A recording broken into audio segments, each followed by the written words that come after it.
Master Jet, tanong lang po, if mag-resign po ako this March, then ang effectivity is April po, makakatanggap ba ako ng May bonus?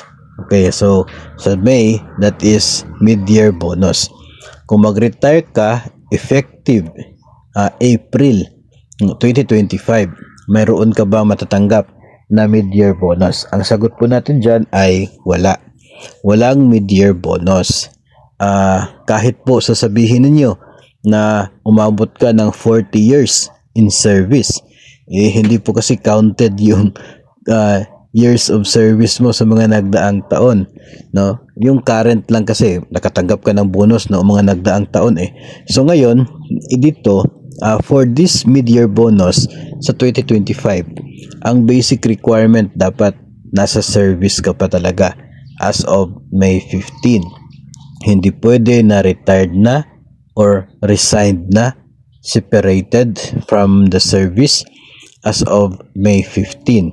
No, kahit po namatay while in service na before May 15 ay hindi rin po eligible kasi wala ka na sa serbisyo pagdating ng May 15. Yun po ang sinasabi ng guidelines ng atin pong mid-year bonus.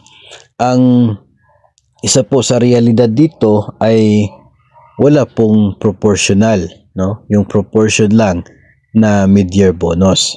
It's either you are eligible para sa buong bonus or wala kang matatanggap. For us, no, na mga permanent personnel, yung regular po yung atin pong trabaho. So, mangyayari po niyan ay baka pwede naman na i-extend nyo na lang yung effectivity ng inyo pong retirement para may makukuha ka pang bonus. Kung effective po kasi at the end of the school year ngayong April, wala ka na sa service by May.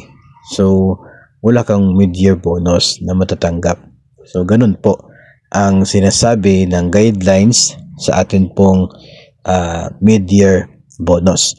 So, mahalaga po no na maiintindihan ito ng marami dahil baka may plano kayong mag-resign o mag-retire, at least alam po ninyo ito nang sa ganun maia-adjust po ninyo yung effectivity ng inyo pong ina-applyan na resignation o kaya ay retirement. Adjust na lang po yung effectivity para may makukuha pa kayong mid-year bonus. Yun po yung sikreto, no?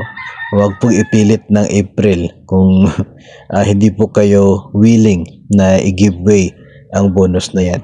So, yun po ang ating sagot dito po sa tanong kung mayroon ba siyang bonus kung mag-retire effective ngayong April 2025.